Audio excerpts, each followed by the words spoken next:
everybody. Welcome to Real Talk. It's May the 4th today, and it also happens to be my birthday. So we're going to talk about one of my favorite movies, Star Wars Rogue One. What'd you think about it, Justin? First of all, guys, spoiler alert again. If you have not seen the film, make sure you go back and watch it, because we are going to be talking about spoilers. If you haven't seen the film yet, then you're out of your mind, and you deserve for every bit to be spoiled for you, because you should have saw it in theater. What the hell's wrong with you? Anyway, let's get into it. So, as we all know, the beginning is supposed to be one of the most important parts of a film. It grabs your attention, it kind of is supposed to get you excited and engaged for what's supposed to happen next. So, Justin, what did you think about the beginning of Star Wars Rogue One? Well, I don't think it did the best job of really grabbing my attention and sucking me in from the get-go. I mean, it kind of starts out with, the Imperials, they go to the farm to go get Galen and try to get him to keep working on that weapon, and he doesn't want to go, and then Jyn Erso runs away, and then later we find out that, Forrest Whitaker's character was basically, taking care of her while that whole thing was going on, so that's basically, how they open it, but it wasn't something that I felt really grabbed my attention, particularly for a Star Wars movie, because I think about a lot of Star Wars movies, they really have, a great opening. I didn't really feel that way about this one. Yeah, this opening was very tame compared to a lot of openings we've had in the past. Usually there's already big explosions, some sort of fight going on. This was very, subtle. It was still menacing, but you're right, it was a little tamer. It did, one of the interesting things that they did that everybody talked about, that everybody was wondering if it was a good idea or not, is that they got rid of the title crawl that you're so used to seeing in every Star Wars, the words coming up and giving you a little summary of what's going on. That didn't really happen this time. They kind of launched you right into it, and I think that was one of their methods to really grab your attention. And I'm pretty sure I heard that from here on out, anytime they do a side story, they're not including the title crawl. Maybe that's their little way of trying to separate all these other ones, because besides this prequel, I think they have plans to do other side stories. Maybe things that are happening with other characters off to the side. I know I've heard about Boba Fett and things like that. Okay. But right now, they're just sort of rumors. So, alright, so that's how you kind of felt about the beginning. It didn't quite excite you or grab your attention. But what did you think about the middle, though? The middle had a couple interesting things on it, because it had, it seemed like several different storylines going on. For one, you had the whole power struggle within with the Imperials, because there's those two guys that wanted to take Galen's work for the Death Star weapon. And they were kind of going back and forth, and Vader gets involved with that whole political thing. I also think about, towards the middle of the film, where you had the rebels on the outskirts, and you had Galen and the Imperials were confronting him, and that whole thing with the sniper that was going to take him out. That was a really interesting part in the middle as well. And then I also think about, of course, the part where you have that whole, we kind of joked during the film because we called them the Taliban, but there's those resistance guys, and right, the Imperials are fighting them, and then that's when they introduced the monk character that I really like. So there's a couple things in the middle that I actually really liked, but overall it definitely felt more just build up to the end. Yeah, a lot of this was build up, a lot of build up for what was a pretty epic ending, but the ending had a lot the middle had a lot going on for it. There were internal struggles in both, right? The Rebels and the Empire. In the past, we watched these movies, especially the original trilogy, which is supposed to be the storyline that, comes after this. It was always very clear-cut. Here are the Rebels, here's the Empire. But both of them were doing very underhanded and sneaky kind of things in this movie. It was almost ends justify the means. And that's pointed out in part of the dialogue when Jen says to, what was that guy's name? Cassian. When she says to him, you're just following orders blindly, you might as well be a stormtrooper, sort of what's the difference between you and them? Well, right, and Cassian also, killed one of his own dudes, earlier in the movie, too. Yeah, that part was pretty funny. He's like, I've got no arm, I can't get out of here. And he's like, oh, yeah, it's everything's going to be okay, buddy, and then just shoots him in the back. Yeah, that's definitely one of the parts that kind of highlighted early on, are the Rebels really better than the Imperials? They're doing this kind of shit, so... Yeah, exactly. So, a lot of that in the middle, so while it was build up, they were also giving you an idea of these politics, like you were saying, that, within both structures, there was a lot of issues and a lot of mistrust, And then the end. we both agree that that's awesome, right? Like, what did you think about the ending? Yeah, I guess, like, because if you're going to break the movie down to, like, into 3/3 like that, then, yeah, the ending was overall probably the best, just because you had that epic conclusion with the huge battle and everything. And another thing that you pointed out about the ending before was that another thing we liked about it was that the good guys didn't really, like, get away alive. You know, like, they all just kind of, like, died there. Oh, yeah, I think this is one of the most ambitious Star Wars movies I've ever seen. Sure, it's still got a Death Star, just like all of them, and they're hoping to destroy it, just like in all of them, and there's a big ship fight, just like in all of them. But these were actually characters we hadn't seen before. This was an attempt to at least explore different story ideas. There weren't any Jedi, so I think it was a very ambitious attempt, and I think they succeeded in trying something different while still keeping with the same mold as in the past. Yeah. And the battle at the end was one of the most impressive battles I'd probably ever seen in an entire Star Wars movie. It shows where effects have really gone. You know, it was almost not too far off from actually watching a war movie when they were battling on the beach, just like with like a little sci-fi twist to it. You know. I wasn't that highly impressed with the fighting. What I would say is that, like, I do think they definitely did a better job with, like, the air battles, like the ships in the air trying to, like, destroy each other. Like, I think like they did that better than they did in the other films. I thought the ground fighting left a little to be desired. I thought that towards the end with Darth Vader, like, that was obviously, like, the epic part. Oh yeah, of course, that was awesome. Everybody loved that. Princess Leia, I don't know if that was necessary. I mean, they could have shown her ship. They could have shown a back shot of her instead of showing her face. Maybe have a younger actress just wear the same clothes that Princess Leia was wearing in A New Hope. You don't necessarily have to stick a cartoon in there. But, Right, that was my biggest problem with the ending, is because it was kind of like, since that was the very end, like, and they just pretty much rolled the credits after that, I was just kind of like, what the heck? Like, we're ending it on CGI Princess Leia's face. Okay, that's great. I wasn't nuts about that at all, but overall, like, definitely a solid ending. Yeah. And I like that you brought up that you like Darth Vader so much. It kind of rolls us into our next point here, is were there too many references in this movie to the other Star Wars movies? I get the essential things like, I've got a bad feeling about this, and things like that, because those are lines people come to expect. It's like hearing, come with me if you want to live in Terminator. I totally understand that, and I appreciate it, and I love it. But what I am not so nuts about is the people that Luke gets into a bar fight with in A New Hope. He just randomly runs into them on that planet. Seemed a little random and unnecessary, just a little, oh hey, remember these guys? So there were little moments. That's the most powerful example I can think of. There were parts where it was used well when it was used for like Darth Vader. But, Princess Leia seemed a little unnecessary, even if it did help bridge the two movies. I think they still could have done that without necessarily showing her.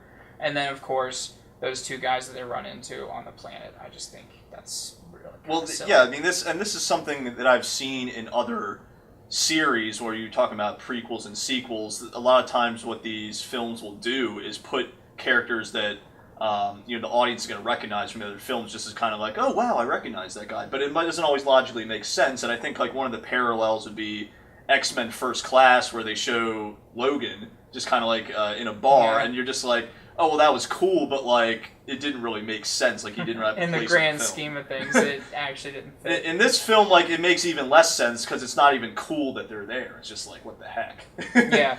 And you could even say the same thing with C-3PO and R2-D2. That's another one that I could think of. I love seeing those guys. I'm sure people love seeing them, but it once again seemed a little unnecessary. And once again, I thought this was a very ambitious movie, so don't rely so much on everyone you already know people love. Try and get them to love these new characters. Yeah, that's a lot of times in these series they want to like bring on the nostalgia of like, oh look at these old characters, you remember these guys, right?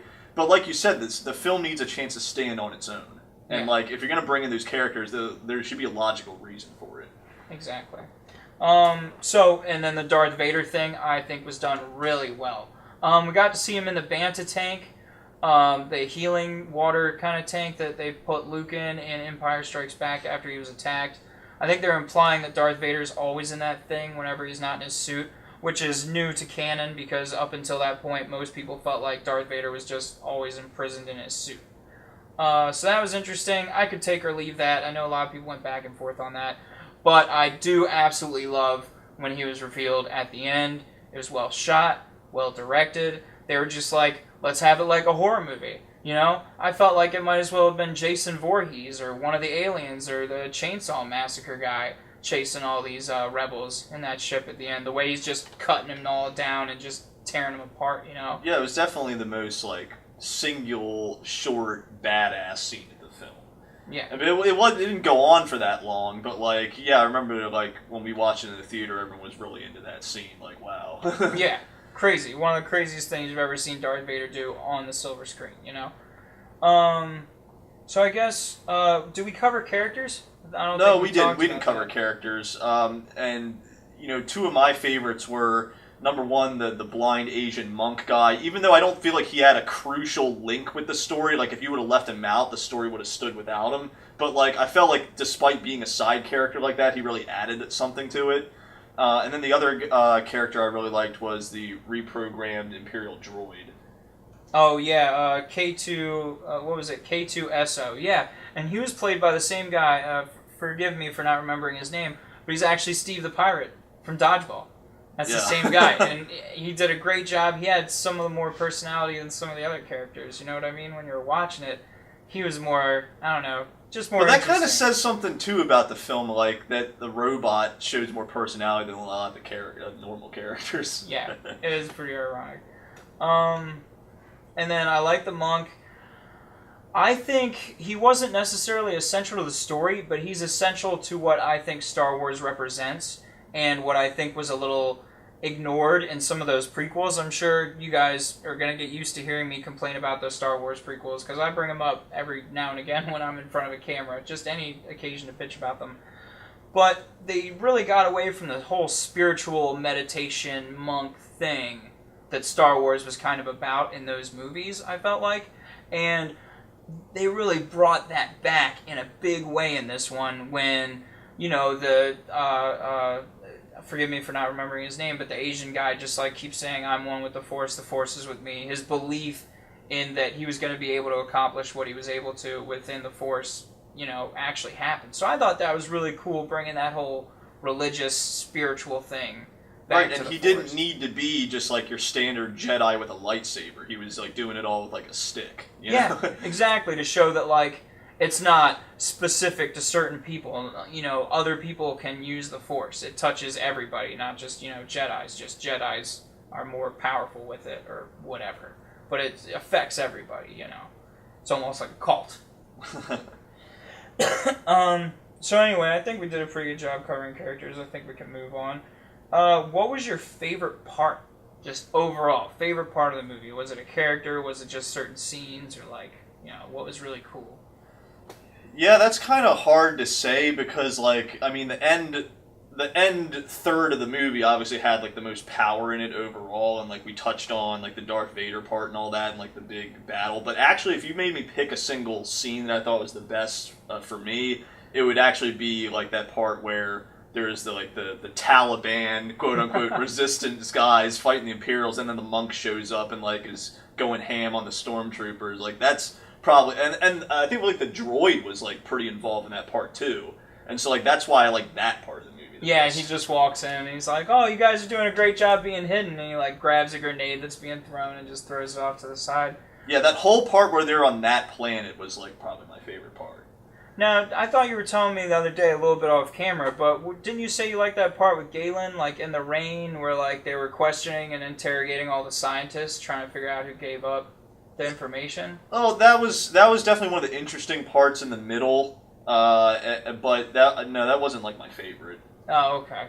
Yeah, I thought a lot of this was really picturesque. My favorite may have been the whole Darth Vader mowing everything down, and that's good and bad because it goes back to what we were talking about earlier. The movie needs to stand on its own. My favorite part shouldn't be something that's referenced in every other Star Wars movie. It should be something more original and new. I guess after that, I'd kind of have to take your side where K2SO and the monk would probably be like my favorites. They were really interesting. Yeah. I don't... what'd you think of the main characters? Because the two main ones would probably be Jen Erso and Cassian.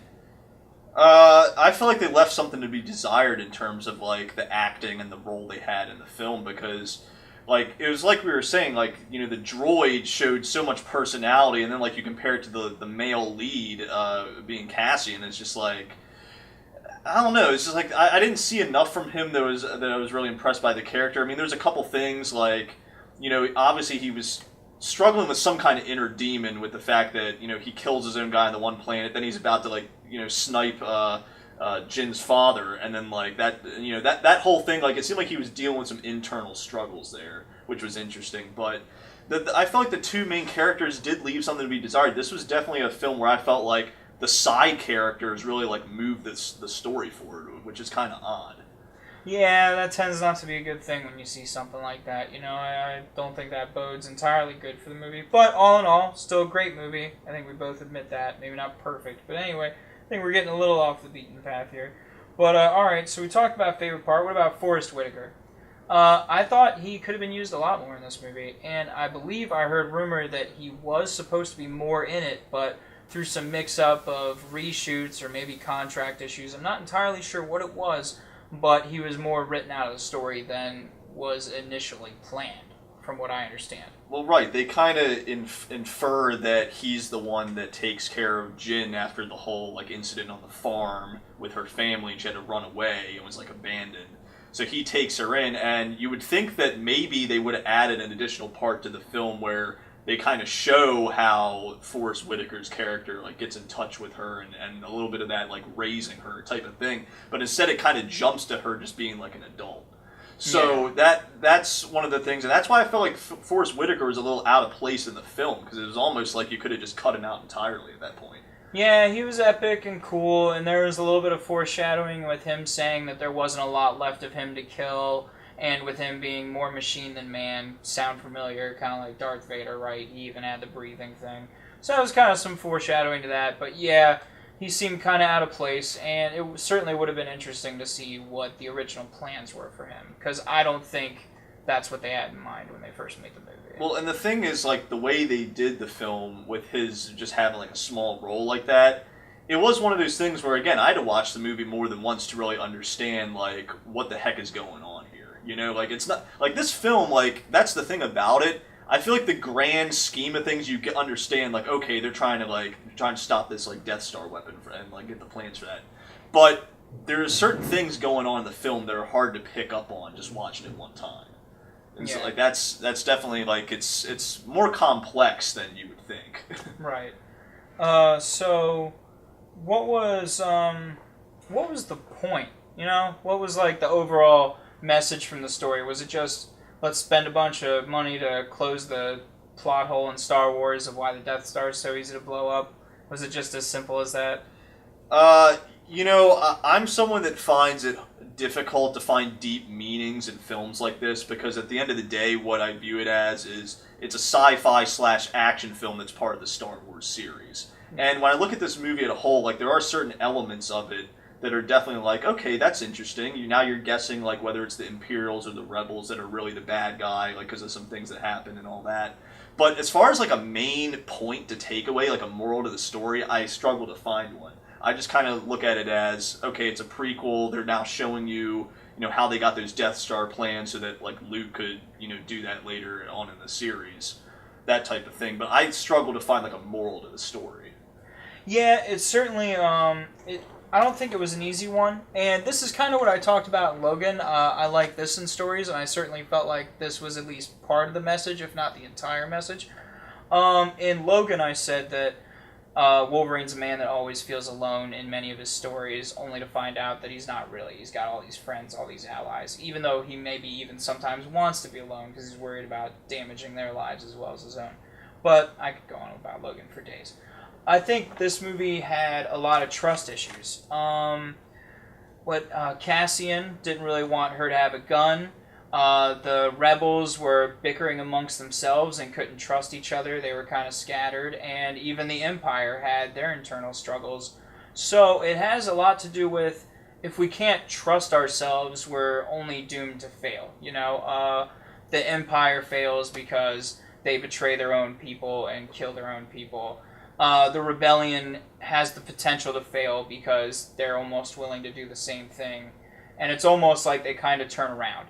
It's like I was saying earlier, the Rebellion becomes the Rebellion that we knew from the original Star Wars. They are good. They are the good guys, without question.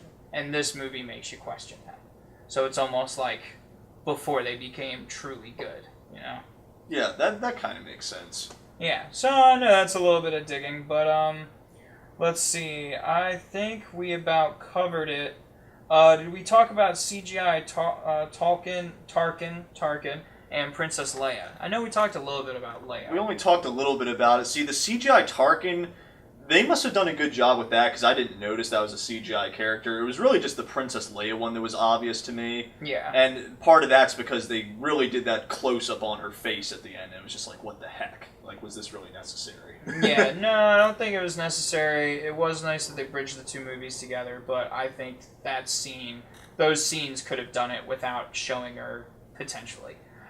And then I noticed Tolkien, but I would say that the job on him was less bad, and I've talked to other people, and other people are less quick to notice that. Maybe it's just because Carrie Fisher's a more recognizable face. I'm not entirely sure, but there's certainly a lot to be said for what you said. Because I've noticed a lot of people either didn't notice he was CGI or didn't notice nearly as much. Well, and we got to give the director and all the crew some credit, because it's hard to cut out CGI characters entirely when you're going back in the storyline and doing a prequel. So It's got to be expected to some extent. I just felt like, again, at the very end, to just do the close-up on Princess Leia was a little what the heck. But other than that, I had no problems with what they did. Yeah. And once again, it maybe caters just a little too much to nostalgia and less to being a standalone film. But, I don't know, I think we're getting muddy here with what we're talking about. So, I guess, final thoughts. Is there anything we didn't cover about the movie that you'd like to bring up? Or at least tell us what you thought of it. Would you give it an A, B, C? Well, I am going to grade the movie overall, and I'm going to do it on two different scales. One is that, just comparing it to other sci-fi and action films, and maybe, for a first-time viewer that hasn't seen other Star Wars films, at that point, I would rate this like a C-. It's really not something worth watching if you're not into the Star Wars series, in my opinion. So I think if you're just going to have it stand alone as a movie and not base it on the rest of the series, and just someone's coming in and viewing it for the first time, C-. But if we're talking about someone that's an actual fan of the series and is really hyped to go see this film because it's another Star Wars film, at that point I could see going as high as a B, because the thing is, it was definitely better than all the other prequels. I thought all the other prequels sucked, and it even rose up to perhaps that level of some of the originals because it had the better special effects and all that, and there you could dig and find some things about the story that were interesting. Yeah, and I don't mean to backpedal here, but there were two other things that I wanted to bring up. It was back to just you're never as alone as you think you are. The message that I think at least part of the story is, she thinks Forrest Whitaker abandons her completely. She's wrong. She thinks the rebels won't have their back when it comes down to it. She's wrong. And she thinks that, everyone's against her, which doesn't turn out to be the case. But, it kills me to backpedal, but it was bugging me that I didn't bring that up, even though it's a real small detail that I shouldn't give a shit about. But what is your grade is what everyone wants to know. That's actually exactly what I was going to get at. I would say, I think this movie's a little overhyped, but I do still think it's awesome. I think most people, especially Star Wars fans, seem to be surfacing around A. It seems like a lot of people, I've checked on Rotten Tomatoes, if I'm not mistaken, they had a pretty high score too in the 90s. So I think this is more like a B+ movie, especially if you're a Star Wars fan. I think you're going to absolutely love it, but if you compare it to the other movies, you're going to put it kind of low. For me, it's above the prequels, naturally, and maybe New Hope. Besides that, I still have issues with those stupid little bears in Return of the Jedi, but I guess that's about my only problem with Return of the Jedi, so that's fair. So that's going to do it for this episode of Real Talk. Make sure to subscribe to the LitTube channel. We're going to continue making more Real Talk videos as well as our other playlists, so stay tuned. May the 4th be with you. And since it's May the 4th, and that is the perfect day to talk about one of my favorite movies, especially because it's one of my favorite days, my birthday.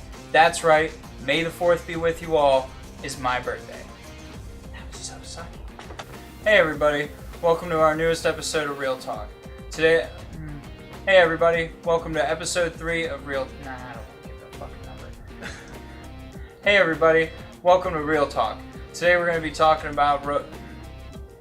Hey everybody, welcome to our newest episode of Real Talk. We're going to be talking about Star Wars today because it's my birthday and it's May the 4th. Shit.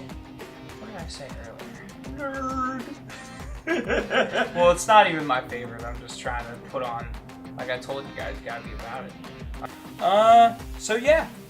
Thanks for joining us today. May the 4th be with you. And I want to redo that closing. LitTube. LitTube. How about you do the closing since I did the opening?